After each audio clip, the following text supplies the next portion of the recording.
नमस्कार दोस्तों। डेट है आज की 9 दिसंबर 2020। स्वागत है आपका करंट अफेयर न्यूज डिस्कशन में। इस डिस्कशन की जो पीडीएफ है इसका लिंक डिस्क्रिप्शन बॉक्स में आपको नीचे मिल जाएगा। फर्स्ट क्वेश्चन, मध्य प्रदेश के कितने ऐतिहासिक किला शहरों को यूनेस्को की विश्व धरोहर शहरों की सूची में शामिल किया गया है? तो मध्य प्रदेश के 2 ऐतिहासिक किला शहरों को यूनेस्को की विश्व धरोहर सूची में शामिल किया गया है। तो ए इस क्वेश्चन का सही आंसर है। 2 शहर कौन कौन से हैं? एक है ग्वालियर और दूसरा है ओरछा। ग्वालियर की बात करें, इसको इस्टेब्लिश किया गया था 9th सेंचुरी में। और देखो, गुर्जरा प्रतिहारा और सिंधिया राजवंश इन्होंने यहाँ पे रूल किया था। ओरछा ये अपने टेम्पल के लिए फेमस है और 16वीं शताब्दी में यानी 16th सेंचुरी में बुंदेला किंगडम की ये कैपिटल था ओरछा। अब देखो, इसमें बात हुई है यूनेस्को की, तो यूनेस्को के बारे में देख लेते हैं। यूनेस्को का पूरा नाम क्या है? United Nations Educational Scientific and Cultural Organisation. Formation की बात करें तो 1945 16 नवंबर 1945 को इसकी फॉर्मेशन हुई थी। हेडक्वार्टर कहाँ पर है? फ्रांस की कैपिटल पेरिस में इसका हेडक्वार्टर है। डायरेक्टर जनरल डीजी कौन है? यह है ऑड्रे ओजोलो। और देखो, ये यूएन की स्पेशलाइज एजेंसी है, ये भी आप याद रखेगा। और इसमें मेंबर की बात करें 193 इसमें मेंबर हैं। तो देखो, अब इस क्वेश्चन में बात हुई है मध्य प्रदेश की। तो मध्य प्रदेश की कैपिटल क्या है? कैपिटल है मध्य प्रदेश की भोपाल। मुख्यमंत्री कौन है? मुख्यमंत्री हैं Shivraj Singh Chouhan. Governor Anandiben Patel. Chief justice Ajay Kumar Mittal. 52 जिले हैं, लोकसभा की 29 सीटें, राज्यसभा की 11, विधानसभा की 230। राजस्थान, उत्तर प्रदेश, छत्तीसगढ़, महाराष्ट्र, गुजरात 5 राज्यों के साथ सीमा लगती है। ये कुछ इंपॉर्टेंट नेशनल पार्क हैं जो मध्य प्रदेश में स्थित हैं। जैसे ये पन्ना नेशनल पार्क, ये भी सुर्खियों में था। तो इस तरीके के नेशनल पार्क एग्जाम में पूछ लिए जाते हैं। बढ़ते हैं अगले क्वेश्चन की तरफ। किस जिले ने अक्टूबर 2020 के लिए नीति आयोग द्वारा आकांक्षात्मक जिलों की रैंकिंग में शीर्ष स्थान प्राप्त किया है? तो भी हाल ही में अक्टूबर 2020 के लिए नीति आयोग की एस्पायरेशनल डिस्ट्रिक्ट प्रोग्राम की रैंकिंग जारी की गई, जिसमें मिजोरम का जो ममित जिला है इसे पहला स्थान प्राप्त हुआ है।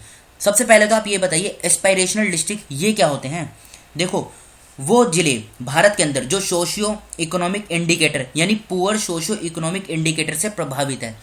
तो ऐसी नीति आयोग के द्वारा 115 जिलों की लिस्ट जारी की गई थी भारत में। ये जिले किसी न किसी कारण से पीछे हैं। तो अगर 5 एरिया पे फोकस किया जाए, 5 एरिया वो कौन कौन से हैं? Health and nutrition, agriculture and water resources, basic infrastructure, financial inclusion and skill development और एजुकेशन। तो इन 5 पे फोकस करके इन जिलों को इम्प्रूव किया जा सकता है। तो अब जो रैंकिंग जारी हुई है इसमें पहला स्थान तो मिला है मिजोरम के ममित जिले को। दूसरे स्थान पे कौन रहा है? बिहार का बांका जिला। और तीसरे स्थान पे कौन रहा है? ओडिशा का ढेंकनाल जिला। चौथे स्थान पे रहा है मध्य प्रदेश का गुना जिला। और 5वें पे है झारखंड का पाकुड़ जिला। फिर से बोलता हूँ, पहले पे तो है मिजोरम का ममित जिला, दूसरे पे कौन है? बिहार का बांका जिला, ये दूसरे नंबर पे है। और तीसरे पे है ढेंकवाल, ये उड़ीसा में स्थित है। चौथे नंबर पे है पाकुड़ जिला, ये मध्य प्रदेश का है। सॉरी, ये चौथे नंबर पे है। और 5वें पे है गुना जिला जो कि झारखंड का है। यह आप याद रखेगा। तो इस क्वेश्चन का डी आंसर सही है, ममित जिला जो कि मिजोरम में स्थित है। कौन सा राज्य अपने पहले प्रवासी पक्षी उत्सव की योजना बना रहा है? तो बिहार अपने पहले प्रवासी पक्षी उत्सव की योजना बना रहा है। तो इसका देखो, प्रवासी पक्षी का मतलब क्या होता है? Migratory birds. तो ये जो फेस्टिवल आयोजित होगा ना, ये होगा बिहार के भागलपुर में। और ये 3 दिवसीय फेस्टिवल होगा, यानी 11, 12 और 13 3 दिन का ये फेस्टिवल होगा। 11 से 13 दिसंबर को चलेगा ये फेस्टिवल बिहार के भागलपुर में। अब बात हुई है इसमें भागलपुर की, तो देखो, भारत का पहला टर्टल रिहेबिलिटेशन सेंटर ये बिहार के भागलपुर में ही ओपन होगा, मतलब वहीं पर ये सेटअप होगा। अब ये जो होता है ना माइग्रेटरी बर्ड फेस्टिवल, मकसद क्या होता है? मकसद होता है माइग्रेटरी बर्ड को कंजर्व करना। और देखो, इसी से संबंधित एक COP13 हुई थी। COP13 मीटिंग कब हुई थी? गांधीनगर में हुई थी फरवरी 2020 में। ये भी माइग्रेटरी बर्ड से रिलेटेड है। इसका भी मकसद वही होता है कि माइग्रेटरी बर्ड को कंजर्व करना। अब बात हुई है इसमें बिहार की, तो बिहार की कैपिटल क्या है? कैपिटल है पटना। मुख्यमंत्री कौन है? नीतीश कुमार। गवर्नर है फागू चौहान। बाउंड्री की बात करें, उत्तर प्रदेश, झारखंड, पश्चिम बंगाल 3 राज्यों के साथ सीमा लगती है। 38 जिले हैं, लोकसभा की 40 सीटें, राज्यसभा की 16, विधानसभा की 243, विधान परिषद की 75 सीटें। हाईकोर्ट की बात करें, पटना में हाईकोर्ट है। और मुख्य न्यायाधीश कौन है? मुख्य न्यायाधीश हैं पटना हाईकोर्ट के संजय करोल। कौन से देश मई 2021 में पहली बार जमीन और समुद्र पर संयुक्त सैन्य अभ्यास करेंगे?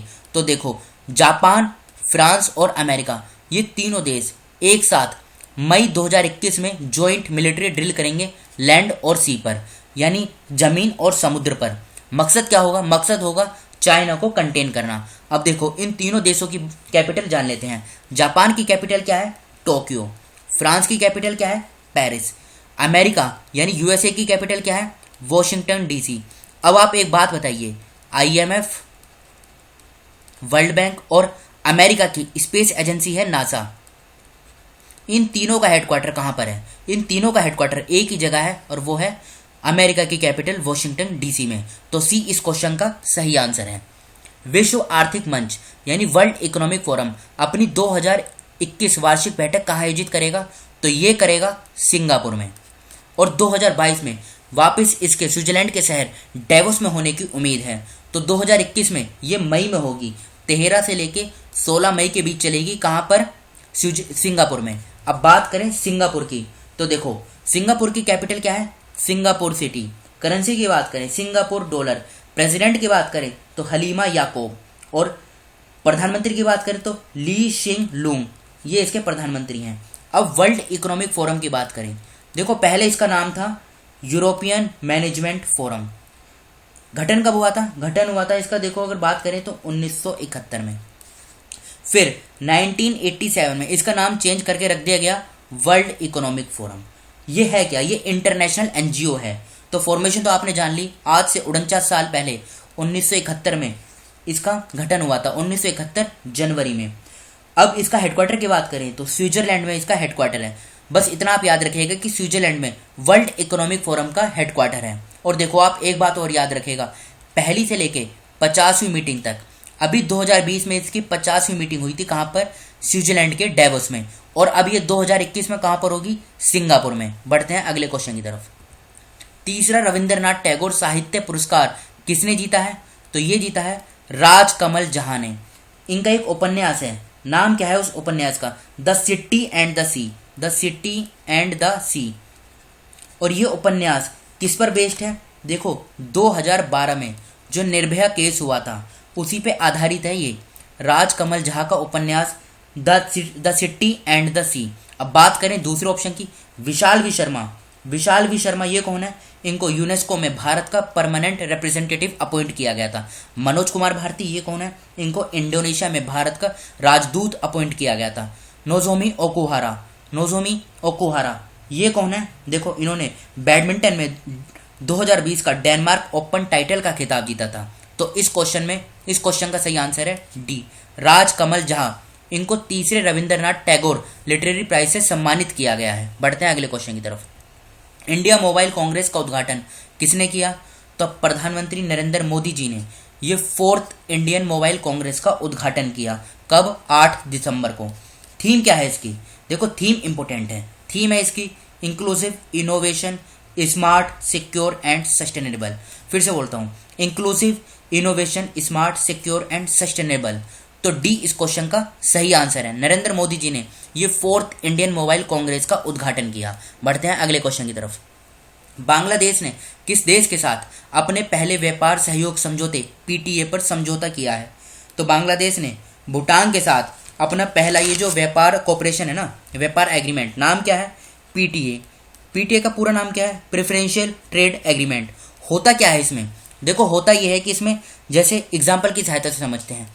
बांग्लादेश अगर भूटान में कोई अपना प्रोडक्ट एक्सपोर्ट करता है या फिर भूटान कोई अपना प्रोडक्ट एक्सपोर्ट करता है बांग्लादेश में, तो कुछ प्रोडक्ट, सभी नहीं, कुछ ही मतलब गिने हुए प्रोडक्ट पे जो ये देश डिसाइड करेंगे उन पे ड्यूटी फ्री हो जाती है, मतलब उन पे किसी प्रकार की ड्यूटी नहीं लगती है। तो ये एग्रीमेंट साइन किया है बांग्लादेश ने भूटान के साथ। अब बात हुई है बांग्लादेश की। सबसे पहले लोकेशन देखिए, ये है बांग्लादेश। बांग्लादेश की अगर कैपिटल की बात करें, कैपिटल है ढाका और यहाँ की करेंसी क्या है? बांग्लादेशी टका। राष्ट्रपति की बात करें, अब्दुल हामिद राष्ट्रपति हैं बांग्लादेश के। प्राइम मिनिस्टर की बात करें, शेख हसीना प्राइम मिनिस्टर हैं। पश्चिम बंगाल, आसाम, मेघालय, त्रिपुरा और मिजोरम, इन 5 राज्यों के साथ बांग्लादेश की सीमा लगती है। अब बात करें भूटान की, भूटान की कैपिटल क्या है? थिम्पू। और प्रेसिडेंट कौन है? लोते शेरिंग।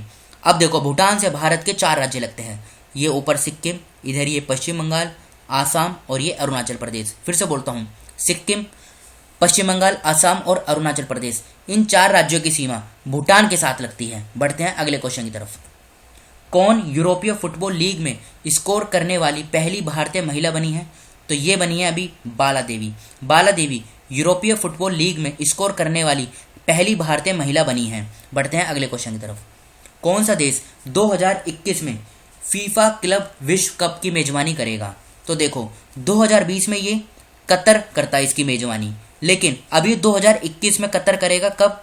फरवरी में होगा ये, 1 से लेके 11 फरवरी के बीच। तो कतर तो इसको करेगा ही, और 2021 में जो होना था वो 2021 में ही होगा, लास्ट में दिसंबर के आसपास, तो उसे करेगा जापान। तो इस क्वेश्चन का बी और सी यानी डी इस क्वेश्चन का सही आंसर है। देखो कतर तो पहले करेगा क्योंकि ये 2020 में होना था, लेकिन अभी 2021 में होगा, तो वो तो होगा ही 2021 में जिसे कतर करेगा, और 2021 में जो होना था वो दिसंबर 2021 में होगा जिसे जापान होस्ट करेगा। तो याद रखेगा। देखो जापान की बात करें तो कैपिटल तो जान लिया हमने, टोक्यो है। करेंसी क्या है? जापानीज येन इसकी करेंसी है। पीएम की बात करें तो योशिहिदे सुगा। योशिहिदे सुगा नाम लिख देता हूँ यहाँ पे, YOSHIHIDA, योशिहिदे सुगा, ये जापान के प्राइम मिनिस्टर हैं। कतर की बात करें तो कतर मिडल ईस्ट में लोकेटेड है। कैपिटल क्या है? कैपिटल है इसकी दोहा। और पीएम की बात करें, पीएम कौन है? खालिद बिन खलीफा। फिर से बोलता हूँ, खालिद बिन खलीफा कतर के पीएम हैं। बढ़ते हैं अगले क्वेश्चन की तरफ। दुनिया का सबसे बड़ा नवीकरणीय ऊर्जा पार्क कहाँ स्थापित होगा? तो ये होगा भारत के गुजरात में। गुजरात के पास जो कच्छ है, पाकिस्तान बॉर्डर के पास, वहीं पर इसका उद्घाटन होगा। प्रधानमंत्री जी इसका उद्घाटन करेंगे। कब? 15 दिसंबर को। और ये जो पार्क होगा ना, ये 30,000 मेगावाट का होगा। याद रखेगा, 30,000 मेगावाट रेन्यूएबल एनर्जी का पार्क होगा। रेन्यूएबल एनर्जी से क्या समझते हैं आप? देखो रेन्यूएबल एनर्जी का मतलब होता है रिन्यू, जो कभी खत्म ना हो सके, जैसे विंड एनर्जी, सोलर एनर्जी। तो ये एग्जाम्पल है रेन्यूएबल एनर्जी के। अब बात हुई है इसमें गुजरात की, क्योंकि ये गुजरात में स्थापित होगा। तो गुजरात की कैपिटल क्या है? कैपिटल है गांधीनगर। मुख्यमंत्री कौन है? विजय रूपाणी। गवर्नर आचार्य देवव्रत। राजस्थान, मध्य प्रदेश, महाराष्ट्र, 3 राज्यों के साथ सीमा लगती है। 33 जिले हैं। लोकसभा की 26 सीटें, राज्यसभा की 11, विधानसभा की 182 सीटें। हाईकोर्ट की बात करें, अहमदाबाद में इसकी हाईकोर्ट है। मुख्य न्यायाधीश कौन है? विक्रमनाथ। बढ़ते हैं अगले क्वेश्चन की तरफ। फॉर्मूला 2 रेस जीतने वाले पहले भारतीय कौन बने हैं? तो ये बने हैं जेहान दारूवाला। जेहान दारूवाला पहले भारतीय बने हैं जिन्होंने फॉर्मूला 2 रेस जीत ली है। नाम क्या है? Sakhir grand prix, SAKHIR, Sakhir grand prix इस रेस का नाम है। देखो ये तो फॉर्मूला 2 रेस है। अब एक सेकंड ये लिस्ट देखिए, ये सभी फॉर्मूला 1 ग्रैंड प्रिक्स रेस हैं। तो अभी तक 15 हो चुकी हैं, और किसको किसने जीता है उनके आगे ये नाम दिया गया है। तो इस लिस्ट को आप स्क्रीनशॉट ले लीजिएगा इस स्लाइड का, और फिर इसके नोट्स बना लीजिएगा। वैसे PDF में भी दिया हुआ है ये, तो PDF डाउनलोड कर लीजिएगा आप डिस्क्रिप्शन बॉक्स में, वहां पर आपको ये मिल जाएगी। तो चलो अगले क्वेश्चन की तरफ चलते हैं। सभी सेना देशों में T20I जीतने वाले पहले भारतीय कप्तान कौन बने हैं? तो देखो ये बने हैं भारतीय कप्तान विराट कोहली। सीना का क्या मतलब है? SENA।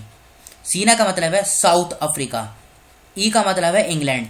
A का मतलब है ऑस्ट्रेलिया, और N का मतलब, सॉरी यहाँ पे N का मतलब है न्यूजीलैंड, और A का मतलब है ऑस्ट्रेलिया।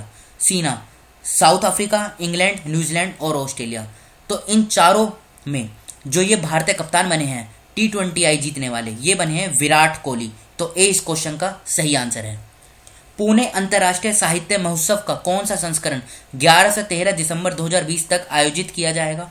तो अभी हाल ही में इसका 8वां एडिशन आयोजित किया जाएगा। 11 दिसंबर से लेके 13 दिसंबर 2020 के बीच में पुणे इंटरनेशनल लिटरेचर फेस्टिवल का ये 8वां एडिशन होगा। तो याद रखेगा बी इस क्वेश्चन का सही आंसर है। थीम की बात करें तो पावर ऑफ सोशल मीडिया, ये इसकी थीम होगी इस बार 2020 की। बढ़ते हैं अगले क्वेश्चन की तरफ।